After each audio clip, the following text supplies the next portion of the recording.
Assalamualaikum warahmatullahi wabarakatuh. Selamat datang di channel Tarbus TV. Pada video kali ini saya akan membacakan untuk Anda buku yang berjudul Zero to Hero karya Sholikin Abu Izzuddin bagian ke-15.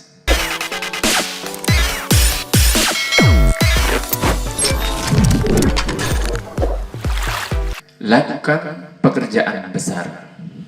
Sesungguhnya keberanian tidak akan mempercepat ajal karena ajal sudah ditentukan. Sesungguhnya sikap pengecut tidak akan memperlambat ajal karena ajal sudah ditentukan. Sayyid Qutb. Ali bin Abi Thalib menasihatkan, dosa terbesar adalah ketakutan, rekreasi terbaik adalah bekerja, musibah terbesar adalah keputusasaan, keberanian terbesar adalah kesabaran, guru terbaik adalah pengalaman, misteri terbesar adalah kematian, kehormatan terbesar adalah kesetiaan, karunia terbesar adalah anak soleh, sumbangan terbesar adalah berpartisipasi, modal terbesar adalah kemandirian. Sebelum melakukan pekerjaan besar, maka perlu rencana besar. Rencana besar disusun oleh pikiran besar orang-orang yang berjiwa besar. Apabila seseorang berjiwa besar, maka raganya akan tenang melayaninya meski kelelahan akrab menghampirinya. Kekuatan itu ada di dalam jiwa, kebesaran ada di dalam jiwa. Jiwa yang besar, cita-cita yang tinggi, tekad yang kuat akan mampu mengguncangkan gunung, seperti Ibnu Mas'ud yang bertubuh kurus kecil dan pendek hingga tinggi badannya tidak beda dengan orang-orang yang duduk, tetapi dia berjiwa besar. Kedua betisnya kecil dan kempis yang tampak saat memanjat dan memetik dahan pohon arak untuk digunakan bersiwak Nabi. Para sahabat pun menertawakannya melihat kedua betisnya itu. Maka Rasulullah Shallallahu Alaihi Wasallam bersabda, tuan-tuan menertawakan betis Ibnu Mas'ud, keduanya di sisi Allah lebih berat timbangannya daripada gunung Uhud. Orang-orang biasa tapi memiliki jiwa luar biasa selalu berpikir untuk melakukan pekerjaan besar. Dia tidak sempat menyibukkan diri dalam perkara remeh yang bisa melenakannya, menjauhi pekerjaan hina yang bisa mencemarkannya, menghindari kemaksiatan yang berdampak membuat kusut hatinya. Zaid bin Sabit mengkodifikasikan Al-Quran dalam sebuah mushaf atas usulan Umar di masa Khalifah Abu Bakar. Sebuah pekerjaan besar yang kata Zaid masih lebih ringan memindahkan dua buah bukit dibandingkan beratnya amanah untuk menyelamatkan kitabullah. Imam Az-Zuhri melakukan pekerjaan besar mempelopori kodifikasi hadis. Pertama kali dalam sejarah, saking getolnya dalam membaca buku-buku dan beragam kitab sehingga istrinya pun cemburu. Ya, cemburu pada buku sampai ia mengatakan, buku-buku itu lebih berat bagiku daripada keberadaan seorang madu, istri kedua. Selanjutnya, Imam Bukhari pun berjalan bertahun-tahun untuk menyusun hadis-hadis dan memilihnya yang sahih dengan cara mendatangi para perawinya satu persatu untuk mendapatkan kualitas kesahihan yang paripurna. Begitupun saat hendak menuliskannya, kembali beliau sandarkan kepada Allah dengan selalu sholat sunnah 2 rakaat sebelumnya. Luar biasa memang. Yang terjadi otokritik bagi kita sekarang, mengapa saat ini orang-orang liberal dan orientalis begitu mudahnya meremehkan Al-Quran dan hadis. Mereka berupaya dengan berbagai cara melakukan pendangkalan, pengamburan, rekonstruksi dengan seenaknya sendiri. Ada tafsir Al-Aswalayan, ada tafsir hermeneutika, ada beragama ala pasar, ada fikih lintas agama, dan beraneka istilah, ide, gagasan, pemikiran yang jahil dan usil yang mereka import dari orientalis sebelumnya.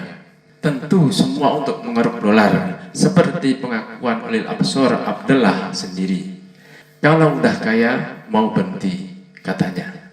Ya, kalau keburu mati gimana? Nah, perilaku semacam ini tentu bukan karya besar, tapi kebohongan besar yang melahirkan kesombongan besar. Tentu azab yang disediakan Allah juga lebih besar. Allahu a'lam. Mari kita buktikan di akhirat, atau lebih baik segera bertobat.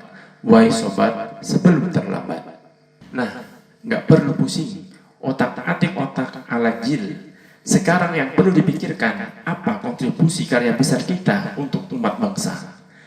Tak semua harus berada di depan, tak semua harus terkenal, tak perlu selalu popularitas, karena popularitas tidak identik dengan kualitas, dan kekuatan mempengaruhi kuwatut ta'thir. Yang penting, menurut Kiai Haji Rahmat Abdullah, Syekhut Tarbiyah, sang guru cinta, adalah jadilah orang yang asbatuhu mauqifan, yakni merekalah yang paling kokoh atau sabat sikapnya, arhabuhum sadron, yang paling lapang dadanya, a'makuhum fikron, yang paling dalam pemikirannya, awsa'uhum nadhron, yang paling luas cara pandangnya, angsyatuhum amalan, yang paling rajin amal-amalnya, aslabuhum tanziman, yang paling solid penataan organisasinya, dan aksaruhum naf'an, yang paling banyak manfaatnya.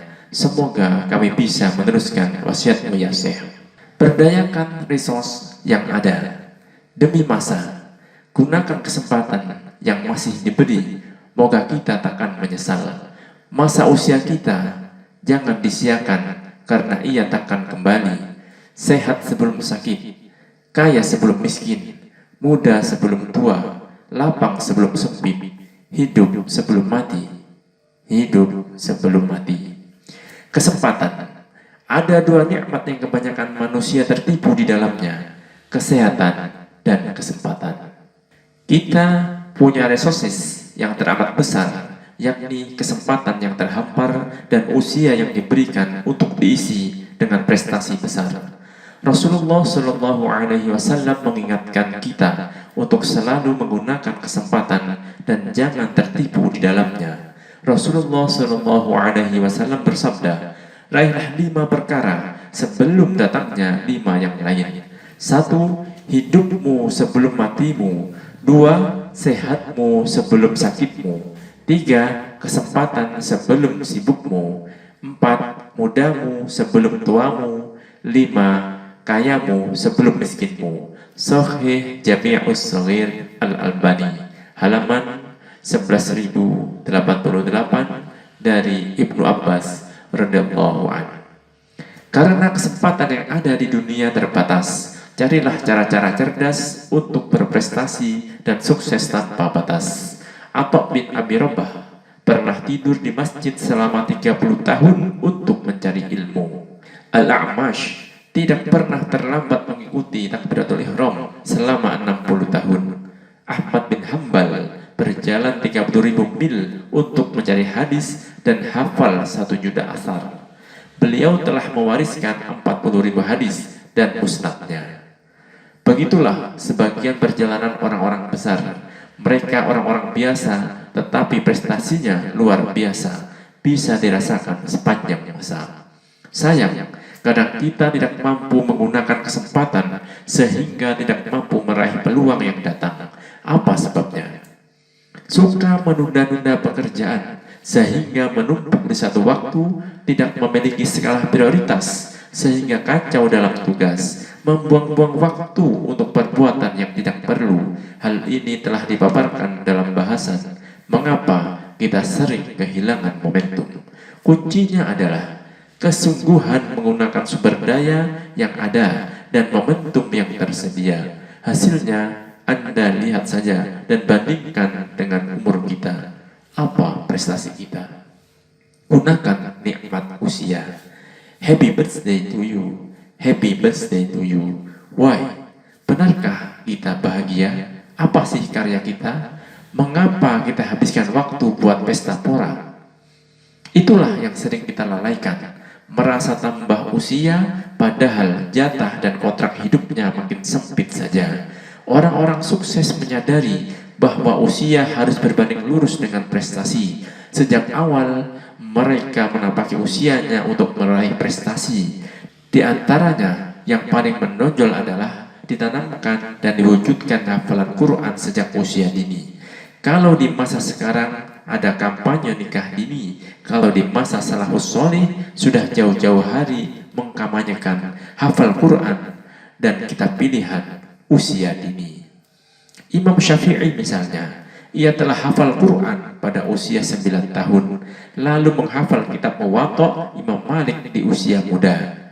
Para ahli hadis rata-rata telah hafal Quran usia dini dan mengkaji, menelaah, mentakhrij, menghafal dan menulis hadis di usia belasan tahun. Sementara saat ini banyak remaja, pemuda-pemudi muslim yang usia belasan menuju dewasa belum tahu siapa dirinya.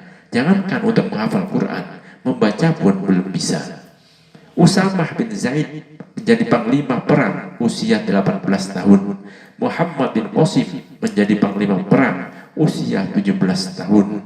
Torofah bin Al-Abdu syahid menjadi panglima perang dalam usia 26 tahun. Silahkan, agar lebih dahsyat, lakukan investasi sejak dini. Apa yang harus dilakukan nanti? Rencanakan dengan manajemen by antisipatif. Jangan pakai manajemen by accident. Biasakan mengantisipasi keadaan, bukan menanggulangi kecelakaan.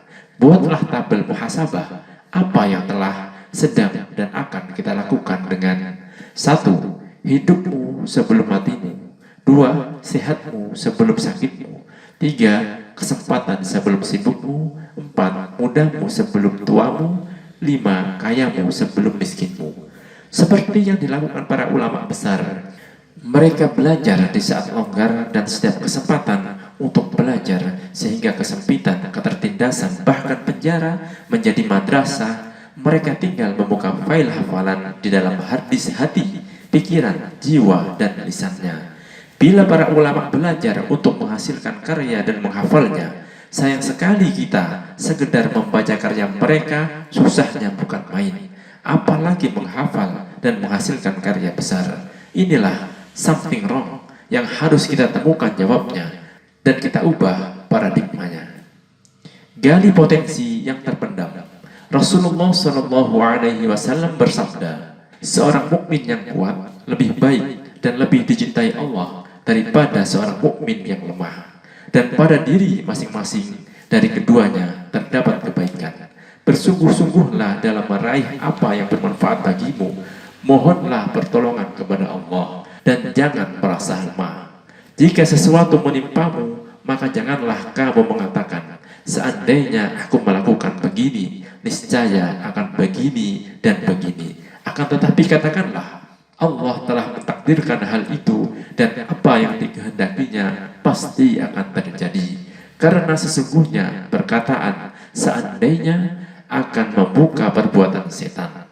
Diriwayatkan Muslim dari Abu Hurairah radhiyallahu anhu.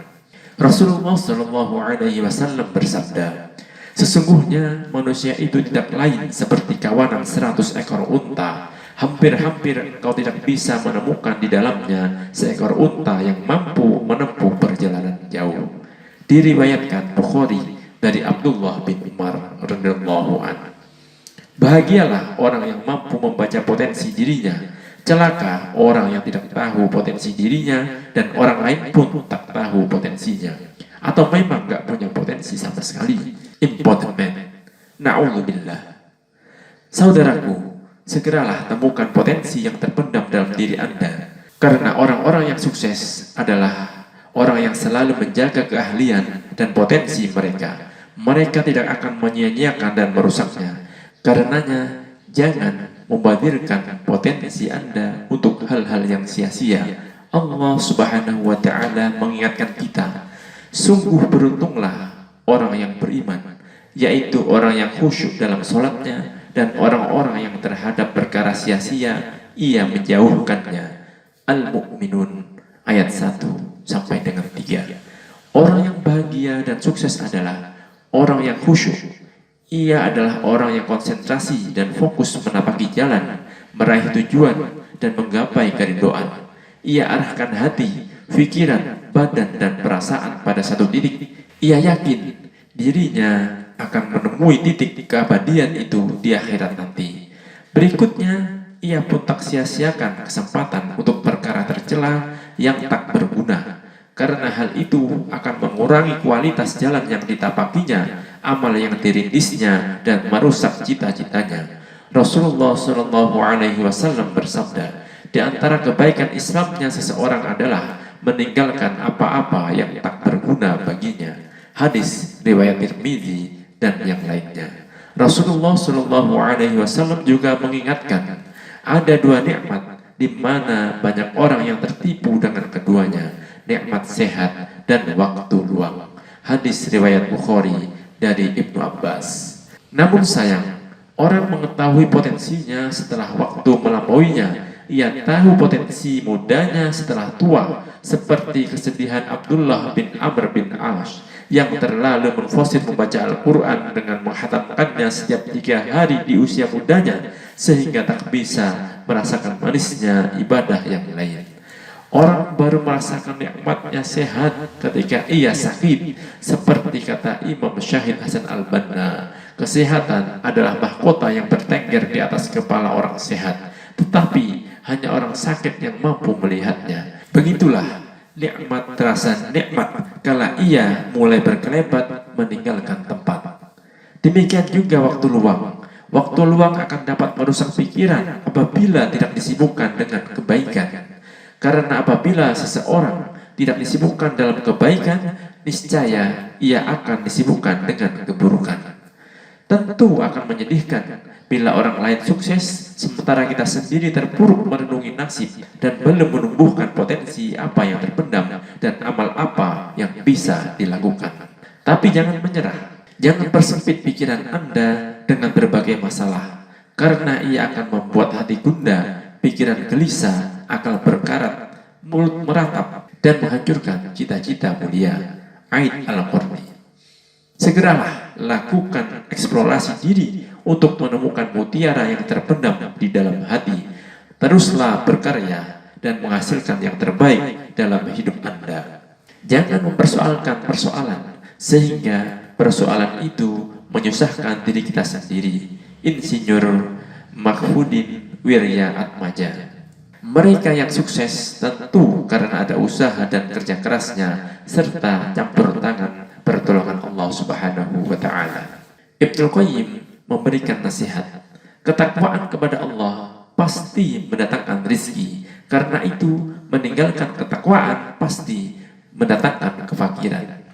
Renungkanlah bahwa potensi-potensi yang sesungguhnya kita miliki tak terlihat karena tertutup oleh debu maksiat, daki-daki dosa, dan terselimuti syahwat. Karena itulah, buka diri dengan taubat, sibak potensi dengan takwa, raih rizki, hadirkan solusi. Jika Anda bertakwa kepada Allah, pasti Allah akan memberikan rahasianya. Bertakwalah kepada Allah, maka Allah akan mengajarimu ilmu. Al-Baqarah ayat 282. Potensi yang ada telah ditemukan pun perlu diarahkan agar tidak mubazir. Sayang belum tumbuh kesadaran penuh untuk menggali potensi di masa muda, sehingga masih banyak terlihat pemuda menghambur-hamburkan waktunya untuk berhura-hura dan berfoya-foya, mengumbar hawa nafsu yang tak tentu arah. Kita ibarat air, bergerak itu menghidupkan. Potensi kita ibarat air, bila menggenang maka ia akan berubah warnanya, bila mengalir akan menyuburkan, bila bergerak akan menghidupkan, bila dikelola akan memberi kemanfaatan, bila dibiarkan akan membahayakan. Air adalah salah satu rahasia Allah yang tidak ada habisnya. Ia menyimpan rahasia yang menghidupkan jiwa. Allah Subhanahu wa Ta'ala menegaskannya, sesungguhnya telah kami jadikan dari air itu segala sesuatu itu hidup. Di dalamnya tersimpan potensi raksasa, menjadi kekuatan dahsyat yang deras tersimpan dalam sebuah bendungan, bagaikan air artesis di dalam tanah yang siap memancarkan ke segala arah. Akan tetapi, derasnya aliran air tidak boleh dibiarkan mengalir begitu saja tanpa arah yang jelas, sehingga menjadi air bah, banjir, menggilas apa saja yang dijumpai, kemudian merusaknya. Tanaman, hewan ternak, rumah, perkampungan, desa, kota, harta benda semua akan musnah manakala air deras yang mengalir itu tidak dibendung, ditata dan diarahkan, atau lebih tepatnya dimanage. Bergeraklah dan terus bergeraklah, karena dengan bergerak segalanya menjadi indah dan hidup. Enak kan? Bahagiakan dirimu dengan membawa kebahagiaan orang lain. Jangan kau siksa dirimu hanya dengan diam, sebab bila air itu berhenti, mampet, bikin bau tak enak dan mengundang nyamuk-nyamuk bertelur. Penyakitlah akibatnya. Ketahuilah, orang yang malas akan terhalang, orang yang menganggur akan menyesal, orang yang diam akan mematikan, bergerak akan mendatangkan keberkahan. Orang yang berusaha dan berjalan, maka ia akan mengalahkan banyak orang.